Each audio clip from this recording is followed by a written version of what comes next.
In today's episode of Know Your History, we will be talking about the life and times of Chukwuemeka Odumegwu Ojukwu, who was a Nigerian military officer and political figure who served as president of Biafra from 1967 to 1970. Following the independence of Nigeria in 1960, a group of military officers overthrew Nigeria's civilian government in the 1966 Nigerian coup d'etat, and Johnson Agui-Ironsi became the head of state. Lieutenant Colonel Ojukwu was in Kano, northern Nigeria, when Major Kaduna Nzeogwu on the 10th of January 1966 executed and announced the bloody military coup in Kaduna, also in northern Nigeria. It is to Ojukwu's credit that the coup lost much steam in the north, where it had succeeded. Lieutenant Colonel Ojukwu supported the forces loyal to the Supreme Commander of the Nigerian Armed Forces, Major General Agui-Ironsi. Major Nzeogwu was in control of Kaduna, but the coup had failed in other parts of the country. Agui-Ironsi took over the leadership of the country and thus became the first military head of state. On Monday, the 17th of January 1966, he appointed military governors for the 4 regions. Lieutenant Colonel Ojukwu was appointed military governor of the Eastern region. Others were Lieutenant Colonel Hassan Katsina North, Francis Adekunle Fojui West, and David Ijo Mid-West. These men formed the Supreme Military Council with Brigadier B.A. Ogundipe, Chief of Staff, Supreme Headquarters, Lieutenant Colonel Yakubu Gowon, Chief of Staff Army, Commodore J.E.A. Way, Chief of Naval Staff, Colonel Situlau, Chief of Air Staff. On the 29th of July 1966, a group of officers, including Majors Murtala Mohammed, Theophilus Yakubu Danjuma, and others, led the majority of northern soldiers in a mutiny that later developed into a counter-coup, or July rematch. The coup failed in the southeastern part of Nigeria, where Ojukwu was the military governor. The Supreme Commander General Agui-Ironsi and his host Colonel Fojui were abducted and killed in it.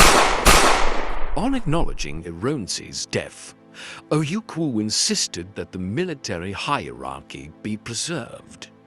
The most senior army officer after Ironsi was Brigadier Babafemi Ogundipe. However, the leaders of the counter-coup insisted that Lieutenant Colonel Yakubu Gowon be made head of state, although both Gowon and Ojukwu were of the same rank in the Nigerian army. Ogundipe could not muster enough force in Lagos to establish his authority, as soldiers guard battalion available to him were under Joseph Nandan Garba, who was part of the coup. This realization led Ogundipe to opt out.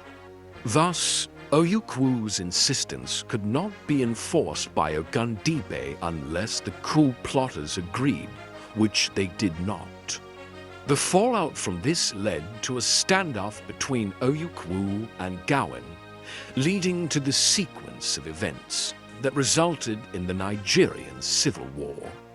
In response to the demands of the protection of the Igbos in the then eastern region from being killed in several parts of the country, particularly the northern parts of Nigeria, Ojukwu reorganized the eastern region as the Republic of Biafra, and he declared independence from Nigeria. Nigeria invaded Biafra, sparking the Nigerian Civil War, which has been argued in many quarters as a genocide against the Igbos of the then eastern region.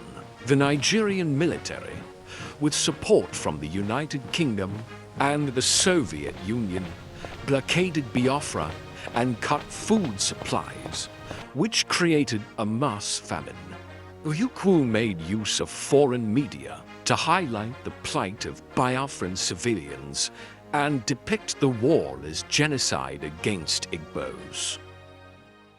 The shocking images of starving Biafran civilians turned the war into an international media sensation. As this was one of the first globally televised wars alongside the Vietnam War, Biafra received international humanitarian relief during the Biafran airlift. Biafra eventually capitulated to Nigerian forces in 1970 after millions of Biafran civilians died. Ojukwu subsequently fled to Ivory Coast in exile, where President Felix Houphouët-Boigny, who recognized Biafra as a sovereign and independent state, granted him political asylum. In 1981, newly democratically elected Nigerian President Shehu Shagari granted amnesty to Ojukwu, allowing him to return to Nigeria without facing political or legal consequences from the war. He spent the remainder of his life unsuccessfully attempting to return to Nigerian politics as a democratically elected politician rather than a military ruler. He died in 2011 at the age of 78 in London, England. His body was returned to Nigeria, where Nigerian President Goodluck Jonathan arranged a state funeral.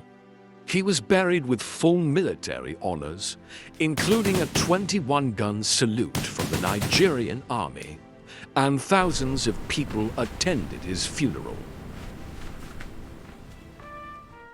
Follow us on all our social media platforms at _twins official for more stories like this. Please like, share, and subscribe. Thank you.